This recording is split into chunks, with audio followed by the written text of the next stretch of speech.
Alors, salut aux membres Patreon pour l'intégrale de cette vidéo qui traite aujourd'hui de la théorie de la belle-mère, c'est-à-dire comme deuxième épisode, quelle est la bonne attitude à adopter, quels sont les trucs lorsqu'on fait une première rencontre. Donc, on ne tombera pas dans le détail aujourd'hui, je veux plus que vous compreniez c'est quoi la bonne attitude quand on rencontre quelqu'un pour la première fois. Et là, c'est dans toutes les circonstances. Vous allez voir que je vais être tannant dans cette émission-là, dans cette série de podcasts-là, je vais être tannant, mais je vais tout le temps ramener à la communication interpersonnelle. On va très probablement parler beaucoup de dating, de trucs qui sont sexy, si tu veux, qui sont des sujets plus juteux, occupation double, si c'était pas que tel gars croise telle fille, etc., ça aurait jamais le même engouement si c'était juste un spécialiste qui vient dire voici comment la communication s'opère, etc. Je ne suis pas fou, c'est pas pour rien que j'ai choisi cet angle-là, j'en ai discuté avec vous autres avant. Et je comprends que l'amorce va souvent être dans le concret, comment ça marche, tel gars, telle fille, etc. Puis je vais être content d'amener ce que je peux, même si je le prétends moi-même. Attendez-vous pas à des trucs concrets d'un gars qui a parlé de ça il y a 20 ans. Je suis heureusement passé date là-dessus. Par contre, l'intérêt est là, je vais avoir plein de monde qui va intervenir. Ça fait qu'on va parler de ce qui vous intéresse. Ça, c'est clair. Ce que je veux dire, c'est que la théorie de la belle-mère, c'est moins que plus. Pourquoi? Parce que la personne, comme je vous disais, qui n'est pas à l'aise, c'est-à-dire un peu tout le monde, qui n'est pas à l'aise au début, pas à l'aise à casser la glace, etc., va penser qu'une première rencontre, c'est un pitch de vente. Vous n'avez pas tort de penser que c'est un pitch de vente, mais un pitch de vente, c'est pas ce qu'on pense.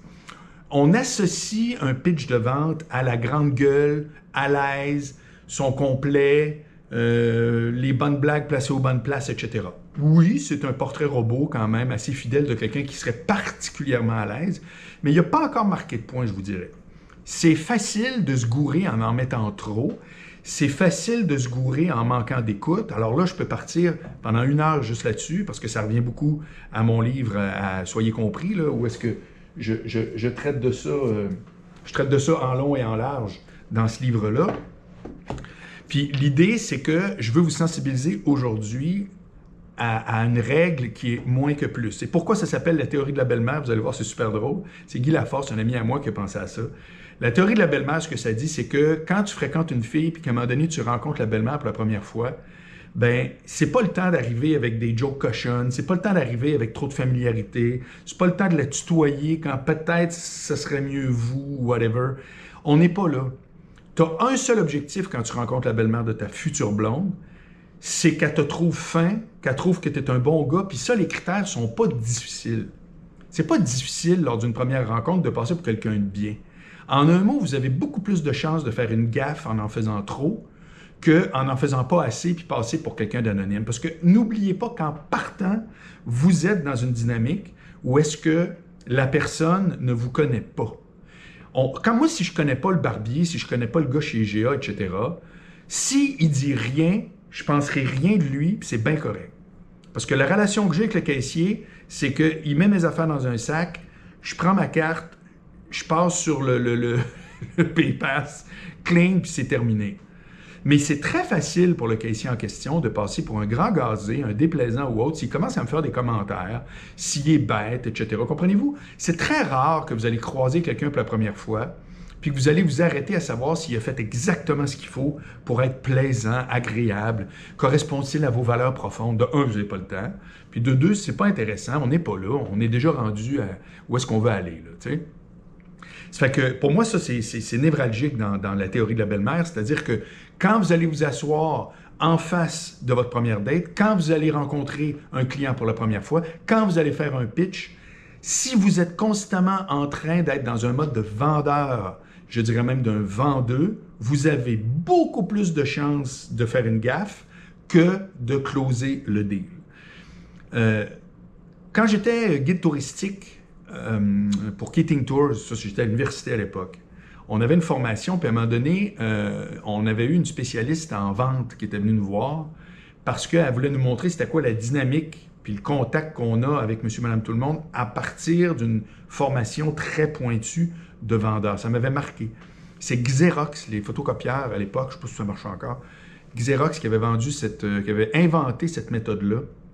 Puis pour l'illustrer, c'était super facile. Il disait Mais voici un fil électrique, vends-moi-le. Vends-moi ce fil-là. Tu sais. Puis là, tout le monde fait pareil. Ah, ben mon fil, il est en caoutchouc noir, super solide. La connexion est très de qualité. Ça vient avec une garantie d'1 an, etc. Puis là, tu laisses parler la personne qui fait l'exercice.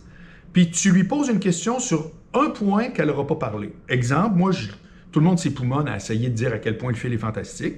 Puis voyez-vous, dans ce que j'ai dit, je n'ai pas parlé du prix. C'est qu'à ce moment-là, toi, comme coach, tu fais juste dire « OK, super, mais moi, je cherche le fil le moins cher possible. Il est quel prix ton fil? » Qu'est-ce que ça revient à dire? Ça revient à dire que pendant que j'essayais de faire mon pitch de vente, puis « Ah ouais, let's go, puis ça, c'est hot », je suis passé tout le long à côté de la réalité toute simple que mon client, il veut acheter un fil pas cher, puis je ne parle pas de ça. Ça fait que je me suis époumoné, j'ai peut-être eu l'air d'un gars qui était un vendeur de chars usagé, j'ai peut-être, j'ai peut-être tout fait des démarches exagérées qui, en aucune circonstance, ont donné ce qui était supposé.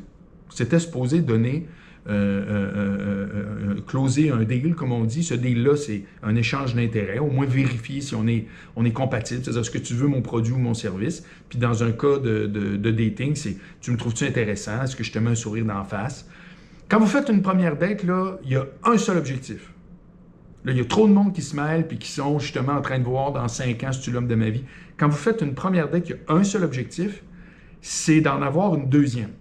Si tout ça vous plaît, vous êtes arbitre de tout ça. C'est le seul objectif.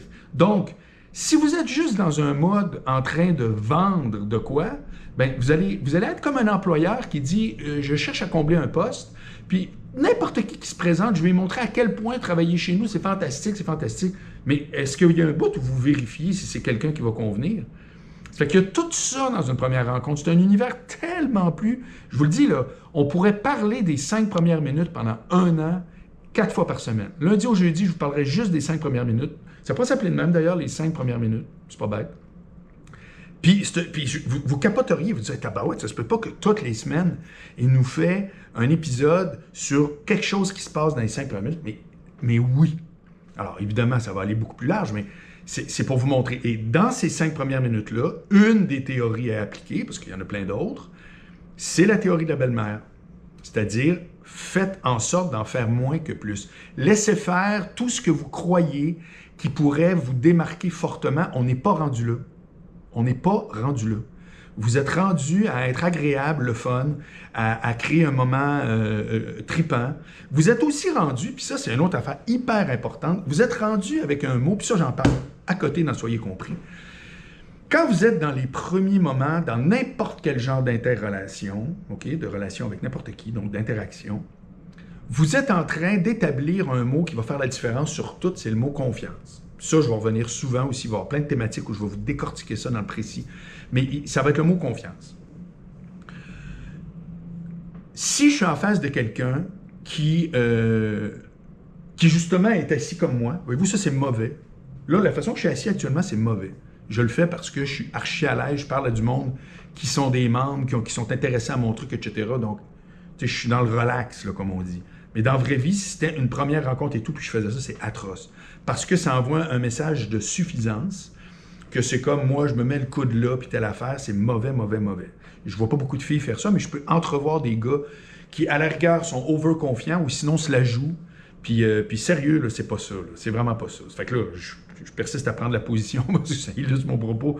Mais dans la vraie vie, le signal de confiance, il se décortique. Il y a plein d'affaires qui font qu'on a confiance à quelqu'un. Puis le principal élément, c'est la chaleur dégagée. Si vous êtes quelqu'un qui est à l'écoute, vous avez par définition, vous êtes par définition quelqu'un à qui on fait confiance parce que vous êtes quelqu'un de chaleureux. Comprenez-vous l'équation? J'écoute, je suis donc chaleureux et donc je donne confiance. C'est pas l'inverse. C'est pas je suis une grande gueule, je fais mon pitch de vente et donc tu vas avoir le goût de l'acheter. C'est faux. C'est faux, c'est faux, c'est faux. Ça ne marche pas comme ça. C'est complètement l'inverse. C'est-à-dire que, et encore là, si je vous dis l'écoute, ben ramenez-vous à la théorie de la belle-mère, excusez-moi, qui revient à dire que moins que plus. Écoute, moins que plus, c'est les deux principes de base, ça va revenir tout le temps.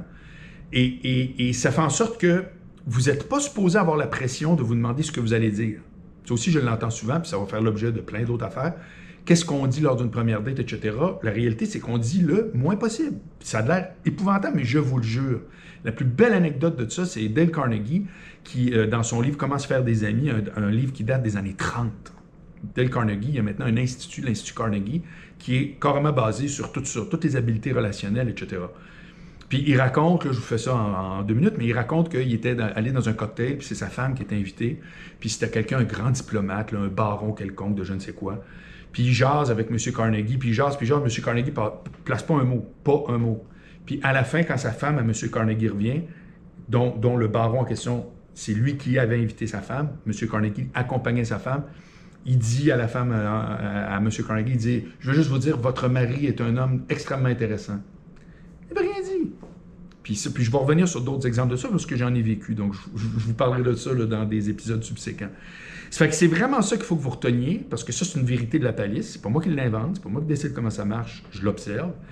Quand vous êtes dans une première rencontre, faites-en moins que plus, posez des questions, puis rappelez-vous la théorie de la belle-mère, parce que j'ai trop vu de gens qui pensent vraiment... Puis là, je parle aussi aux vendeurs. Si vous êtes un vendeur, là, puis que vous vous intéressez à mon podcast, vous allez voir que tout ce que je dis, ça a directement rapport avec la mécanique de vente. Puis il n'y a rien de pire qu'un vendeur qui est tout le temps en train de montrer, soit qu'il connaît donc ça, qu'il doute de rien, qui est au-dessus de ça, soit qu'il ne s'occupe pas réellement de c'est qui son acheteur, pas juste quels sont ses besoins. Attendez, on est rendu à 2020, là. Ça me fait rire, moi, de dire « quels sont vos besoins, madame? » Puis blablabla. C'est qui la personne à qui vous parlez? Qu'est-ce qu'elle fait la fin de semaine? Elle a-tu un chien? Ses enfants qui jouent au soccer? Ça a l'air... puis il y a des gens qui peuvent ne pas être intéressés à rentrer dans le privé. Puis ça, c'est l'autre affaire. Vous êtes dans une première rencontre, vous ne savez pas jusqu'où la personne qui est en face de vous est à l'aise de se dévoiler. Vous aurez compris que moi, après 30 secondes, je raconte ma vie au grand complet. Bon, c'est pas ni une qualité ni un défaut. J'ai pas ces barrières-là, j'ai pas ces filtres-là, j'ai pas cette pudeur-là. Je balance tout dans la mesure où je pense que mon interlocuteur, ça l'intéresse. Mais imposer ça à quelqu'un, c'est atroce. Or, un autre point qui milite dans le moins que plus, c'est que si vous êtes un profil introverti, timide, puis qu'en face de vous, il y a quelqu'un qui sait la grande gueule, même s'il est hyper intéressant, même s'il est hyper le fun, même si ce qu'il dit, ça va envoyer, là je m'adresse aux extrovertis, ça va envoyer un signal comme quoi la personne doit vous suivre. La personne introvertie qui vous regarde aller puis qui manque un peu de confiance peut, je ne dis pas que c'est tout le temps, mais je fais juste vous dire que c'est quelque chose qu'on peut éviter en ne faisant pas la grande gueule, peut sentir qu'il y a une pression à devoir vous suivre. Moi, j'ai l'impression qu'une des raisons pour laquelle, sur Internet, quand j'étais à la radio, 1 an de temps avec Éric Duhem, tous les jours, puis à débattre, etc., puis à pas être d'accord avec lui à plein de fois, etc., puis que j'ai jamais eu rien qui est rentré sur Internet. Nulle part, on a dit en tout cas, blablabla, puis pourtant, Éric a un gros fanbase de gens là, qui sont vraiment de son bord. C'est que je crois que la façon que je m'exprime, c'est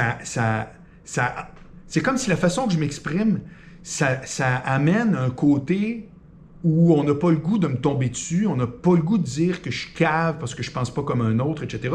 C'est uniquement une façon de communiquer des idées qui ne donne pas le goût de me planter, comprenez-vous? Alors que c'était complètement le contraire. Quand j'étais à la télévision, à Testostérone, je faisais par exprès, j'étais prétentieux, j'étais l'inverse de la théorie de la belle-mère, j'étais le parfait inverse. Évidemment, vous aurez compris que c'était totalement voulu, c'était la game de l'émission, on était une émission d'humour juvénile totalement exagéré, mais il reste que quand je vous dis voici ce qu'il faut faire, je peux vous dire aussi que je sais très bien quoi ne pas faire parce que ça suscitait des réactions qui étaient totalement hargneuses, on se faisait ramasser, c'était fou. Mais en même temps, on pesait sur le bouton à chaque semaine, tu sais, je veux dire, c'était comme envoyer de la viande crue à un chien, après ça, ça étant plus de manger des brocolis. On était dans cette dynamique-là. Ça fait qu'aujourd'hui, c'est ça que je veux que vous reteniez, c'est que si vous êtes sur le point d'avoir une nouvelle rencontre, si vous êtes sur le point même, je vais aller plus loin, si vous êtes sur le point de vouloir renouveler une relation. Moi, je suis pas bon dans le day-to-day, puis là, tu sais, comment le couple, la famille, etc. J'ai pas d'enfant, je parlerai jamais de ce que je connais pas, je peux observer ce que je veux, j'ai le droit, je peux faire des commentaires, mais je m'inventerai pas une expertise. Mais quand vient le temps de dire comment améliorer une relation, soyez compris, c'est un livre qui, à quelque part, dit comment rapprocher des gens entre eux. C'est ça que ça fait, ce livre-là. Puis pour ce faire, vous voulez être compris, vous voulez comprendre les autres.